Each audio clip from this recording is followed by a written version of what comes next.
But moving on, and as I promised earlier, mid-caps is what we focus on. Let's start off the show by looking at one of our first stock in focus. Ashiana Housing is what I want to talk about first. Apparently, they have signed an agreement to develop land in Jodhpur, and also recently they have launched a project in Jamshedpur. What is the prospect as far as new project launches are concerned for Ashiana Housing? We have Vishal Gupta, the MD at Ashiana Housing, joining us from Ahmedabad. Vishal, great having you with us. Let's talk about the recent launches, particularly the one that you're planning in Jodhpur as well as what you've launched in Jamshedpur. With this, how many projects have you launched recently and the kind of project launches that are up next in the year? Ashutosh, we have launched two projects recently. One in Neemrana, which is on the NH8, which is a large industrial area, upcoming with a lot of Japanese industries. And recently we just got the approvals for our project in Jamshedpur, Ashiana Anantara, which we just opened the bookings yesterday. And we've just signed up our next project in Jodhpur, which will take another 3 to 4 months to get necessary clearances. Apart from that, we are to launch one very large project in Bhiwadi in the next 2 months, and two more projects in Jaipur in the next 3 to 4 months period. Okay, with this, what will be the project pipeline? How many total projects are coming up for launch, and also what is the total saleable area that you're working on right now? We have a total of 140 lakh square foot of area with us, which is saleable under various stages of clearances.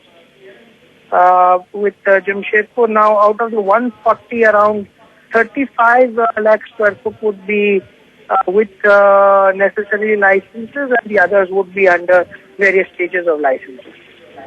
Okay. Vishal, stay with me. I'll come to you in a bit. Just stay with me here. I'm going to quickly look at the numbers of Sun TV, which is revealed numbers. The third quarter profit after tax has increased to 190 crores versus compared to about 168 crores, which they clocked at the same time last year. The income from operations has come in at 486 crores versus 425 crores on a year-to-year basis. So these numbers look fairly steady. But for Sun TV, what will be important to note is the fact that what has been the ad revenue growth, because that's a key determinant. Also, in terms of segmental breakup, the subscription numbers as well as the ad revenues, how much have they contributed each? Again, as far as the broadcaster community is concerned, with the digitization now being rolled out completely as part of phase 1, what are the incremental benefits that they're actually getting in terms of subscribers, in terms of overall ad spends? This is something that needs to be seen as far as Sun TV is concerned. Also, consolidation as far as the Tamil Nadu market is concerned. Is Irasu cable network having any significant impact? So these are some of the factors that will be worth noting once the management starts to speak. We'll try and touch base with the management of Sun TV, but at first glance, these numbers look fairly decent as far as Sun TV is concerned.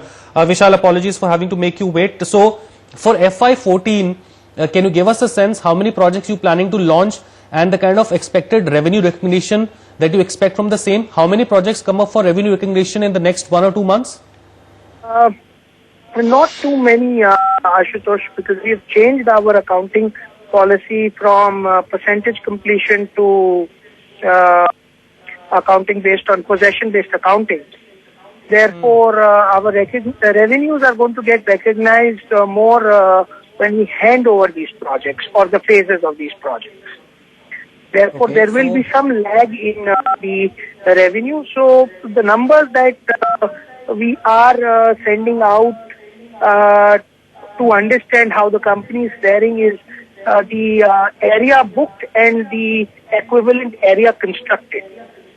And I think that's really going to be the determinant of how business is performing in the future.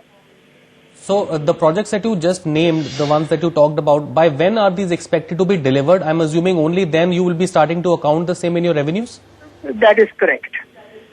So, typically the first phase of any project from start date takes 24 to 30 months depending on the type of project. So if it's a multi-storied project, the first phase does not get handed over before 30 months from commencement of construction, and for a low-rise, it's typically 24 months. Okay, all right, Vishal. Thank you so much for joining us. Clearly, that's the management of Ashiana Housing talking about the fact that they've actually changed the accounting policy now to the deliverable method, wherein once they've handed over, only then they'll be factoring in the revenues. This is perhaps a bit surprising because other companies follow the revenue recognition based on the percentage completion. But again, this could also be a bit of a trigger for the stock. Moving on. We have the comments made by the RBI governor who's coming in at this point of time. The comments suggest that according to the RBI governor, inflation is still a bit too high. Again, brought down inflation to some extent, but still he's of course concerned about inflation numbers. That clearly dominates the thinking for RBI ahead of the policy meet. Let's move on. We have